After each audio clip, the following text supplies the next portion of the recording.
গত 1 বছর ধরে এরকম ধারাবাহিক বিভিন্ন ঘটনা ঘটেছে, যেই ঘটনার ক্ষেত্রে এই স্বরাষ্ট্র উপদেষ্টা সম্পূর্ণভাবে ব্যর্থতার পরিচয় দিয়েছেন। আমরা দেখেছি শহীদ শরীফ ওসমান হাদির উপর এরকম হামলা হওয়ার পরেও 6 ঘন্টার মধ্যে কিভাবে হামলাকারীরা হত্যাকারীরা পালিয়ে গেল। সেইখানে যেই গোয়েন্দা সংস্থা গত 15 বছর আমাদের সবাইকে সার্ভেইলেন্সের আন্ডারে রেখেছে, আমরা কোথায় কি বলি কই কি করি সবকিছু নিয়ে তারাই কাজ করেছে এবং মানুষকে গুম খুন করেছে, সেই গোয়েন্দা সংস্থা সম্পূর্ণরূপে ব্যর্থ হয়েছে।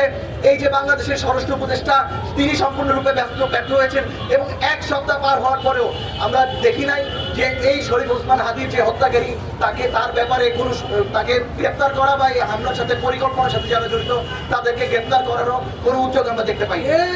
আমরা গত 1 সপ্তাহে আমরা কোথাও স্বরাষ্ট্র উপদেষ্টাকে দেখি নাই। তিনি যদি স্বরাষ্ট্র উপদেষ্টা হয়ে থাকেন, দেশের আইন শৃঙ্খলার দায়িত্ব যদি তার উপর থেকে থাকে, তাহলে তাকে দায়িত্বশীল ভূমিকা নিতে হবে।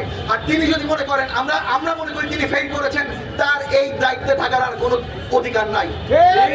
আর 1 মাস, এই 1 মাসে যে নির্বাচন হবে, সেই নির্বাচন এই স্বরাষ্ট্র উপদেষ্টার অধীনে এই নির্বাচনের প্রার্থীরা, নির্বাচনের দেশের জনগণ যারা ভোট দিতে যাবে তারা, এবং বিশেষ করে যারা বাংলাদেশে অমুসলিম যারা রয়েছেন তারা আরো বেশি এমন একটা পরিস্থিতির মধ্যে তৈরি হয়েছে যে সবাই নিজেদের নিরাপত্তা নিয়ে শঙ্কিত।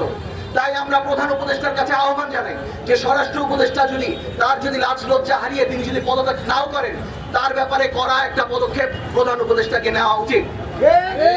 এটা আগামী নির্বাচনকে সুষ্ঠুভাবে সম্পন্ন করার জন্যই তার এটা করা উচিত।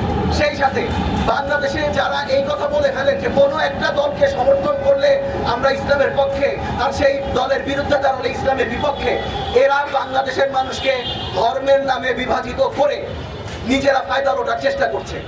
একই সাথে সেই কারণে আমাদের পরিষ্কার বক্তব্য যে এই ধরনের পুরনো আমলের সেই পুরনো বিভাজনের যে বাইনারি এর আগে আমরা দেখেছি, যে বাইনারি দিয়ে বাংলাদেশে শেখ হাসিনা দেখাতে চেয়েছে এক পক্ষ মুক্তিযুদ্ধের পক্ষে আরেক পক্ষ ইসলামের পক্ষে, এই বাইনারি করে যে টিকে ছিল শেখ হাসিনা, এখন সেই একই বাইনারি ইউজ করে আবার নতুন একটা গোষ্ঠী নতুনভাবে ফ্যাসিবাদ কায়েম করার চেষ্টা করছে, এমন লক্ষণ দেখা যাচ্ছে।